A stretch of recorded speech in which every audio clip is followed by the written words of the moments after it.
The creative industry in South Africa is currently governed by the Copyright Act of 1978 and its amendments. The Copyright Amendment Bill, currently before the National Council of Provinces, aims to address the shortcomings of the apartheid legislation. But South African artists are still not satisfied with the new bill. If we sign this bill in its current state, it's going to be disastrous.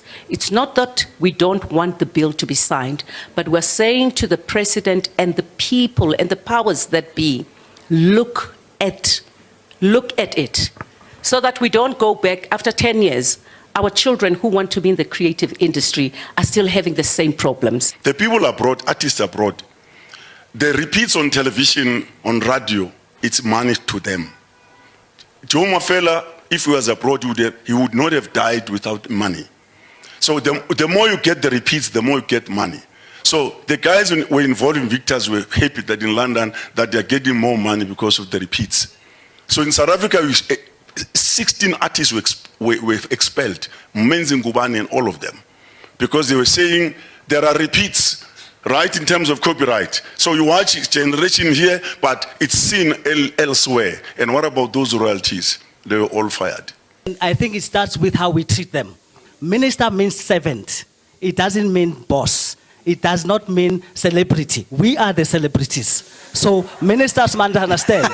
So you must stop this thing when you greet ministers and say, hey, chief, hey, some bakuna makamatolo.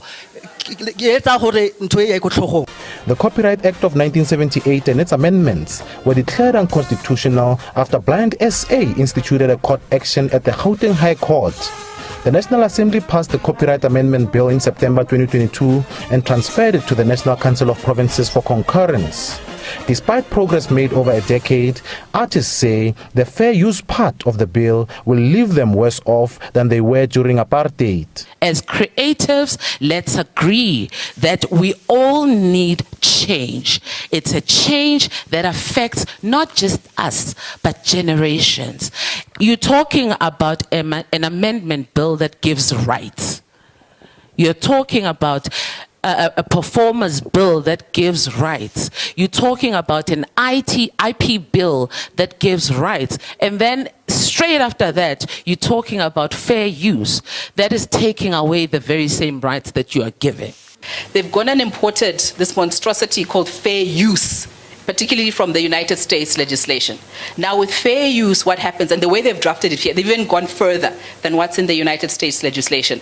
With fair use, what will happen is that, remember, you have this right to allow people to do certain things. They must ask your permission, they must pay, and if they don't, it's in limited circumstances. With fair use, what will happen now is that they will use your work. They don't necessarily have to ask for your permission. They don't necessarily have to pay you. And when they don't, and you say, but hang on, that's my work, you've used it, you haven't asked for my permission, you haven't paid me, you are infringing my copyright, they'll say to you, no, it's fair use. Take me to court and prove that I've infringed your copyright. Then what will happen is that they won't be wrong because it will be in the legislation. We've moved from fair dealing to fair use. The artists will march to the Gauteng legislature on Friday to voice their discontent. They say they are doing this for future generations of entertainers.